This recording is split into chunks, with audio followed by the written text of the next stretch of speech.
Welcome to the Spring 2025 season.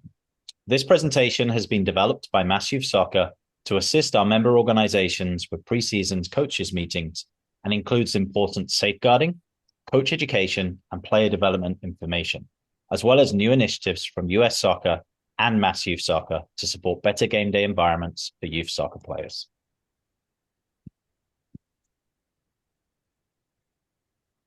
I think we can all agree here. We all have the right to a safe and healthy environment. Ways to help create that environment should be understood by all participants and are outlined in this presentation. All adult participants must understand that they are required by law to report allegations of child abuse and child sexual abuse as outlined on this slide. You don't need to, nor should you, verify allegations. You just need to report them. Also, it's important for all mandated reporters to know that when they file a report in good faith, they are protected from retaliation under the Safe Sport Code.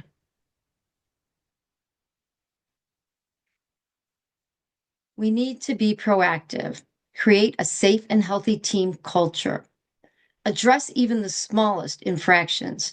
The slightest misconduct that goes unaddressed or unreported leaves a space for future and greater misconduct to take place. If you're not sure if something should or is required to be reported, reach out to an administrator in your organization or Mass Youth Soccer, or when in doubt, report it. Review the minor athlete abuse prevention policies. Key points to understand always include a parent or guardian or another registered adult participant in all electronic communications with a minor athlete.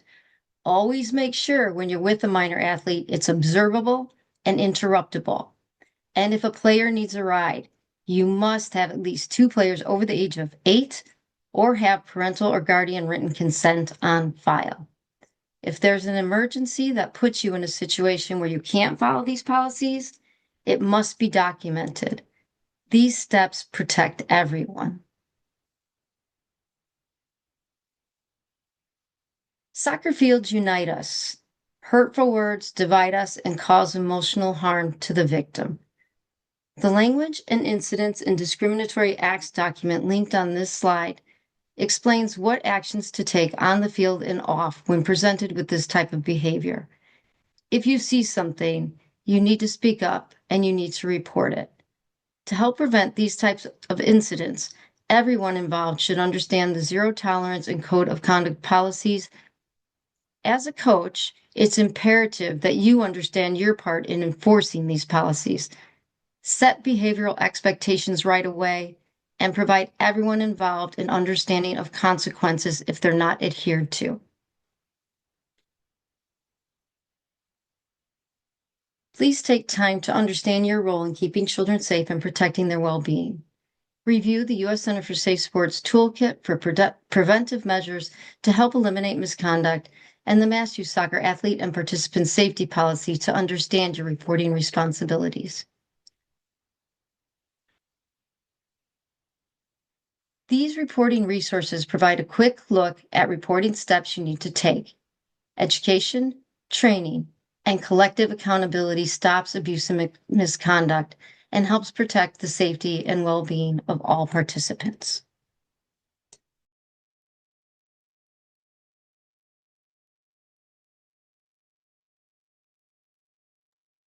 Effective March the 1st, US Soccer has introduced updates to Policy 5319, applying to misconduct towards officials from registered participants, including players, coaches, and club officials.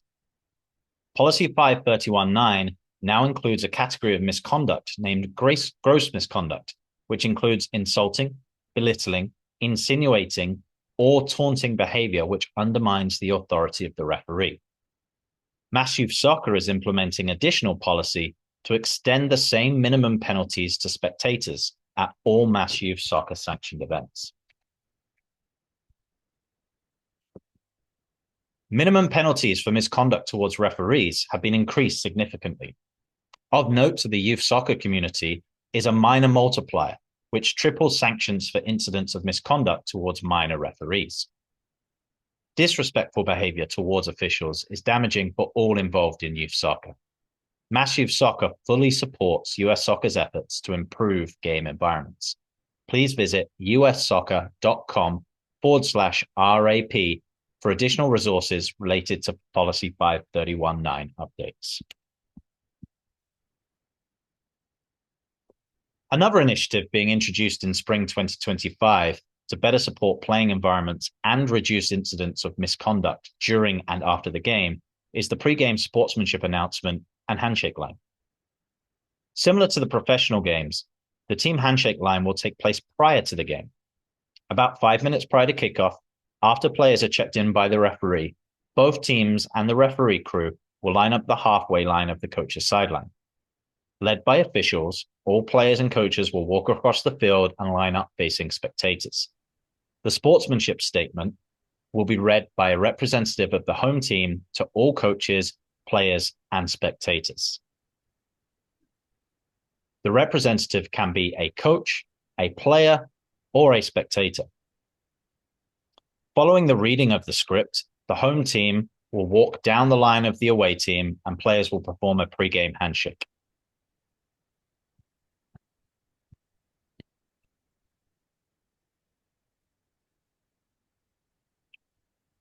We at MassU Soccer fully support U.S. Soccer's philosophy on learning and teaching.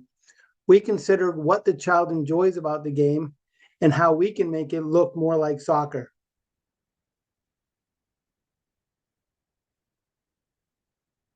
We believe that children learn the game of soccer when we can connect the training back to the game. Studies support that when a child experiences the 4 tenets, it increases their longevity in the game. Those tenets are reality-based, which means most every activity we do should have similar choices and consequences as the game itself. Make better decision makers out of the soccer players. Holistic refers to the entire motivation of the child. We consider the influence of the child's physical capabilities, emotional understanding, and the challenges of the game, provide social interactions, and coaches from both teams and officials and spectators. We also want to support the child to make their own decisions. Whether we agree or disagree with them, we must allow them to explore the options which influences these choices.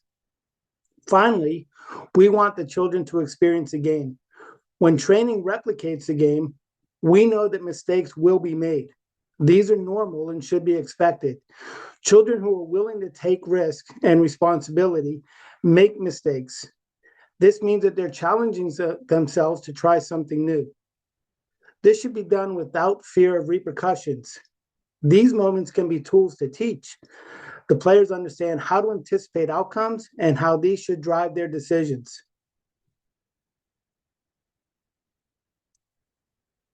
The child should be at the center of every decision we make. Consider what drives and excites child to play. Fun, a sense of belonging, developing a better understanding of the game, and the freedom to execute on their vision of the game is what makes the game enjoyable. The game itself, the soccer environment, and the culture on and off the field can influence a child's overall enjoyment of the game. Our role as the coach or club leaders is to help them navigate all the stimulants surrounding the game in order to help the child reach their full potential and get out of the game what they want to get out of the game. By creating a fun and positive soccer experience, we help each child enjoy their journey through the game. Through coach education, our goal is to help create the understanding and the importance of creating a child-first approach to the game. We believe that all players should expect to play a minimum of 50% of every game, regardless of their ability to score the game or what part of the season that we're a part of. In order to develop the players to not only enjoy the game, but improve in the game, they have to experience the game at all different scenarios.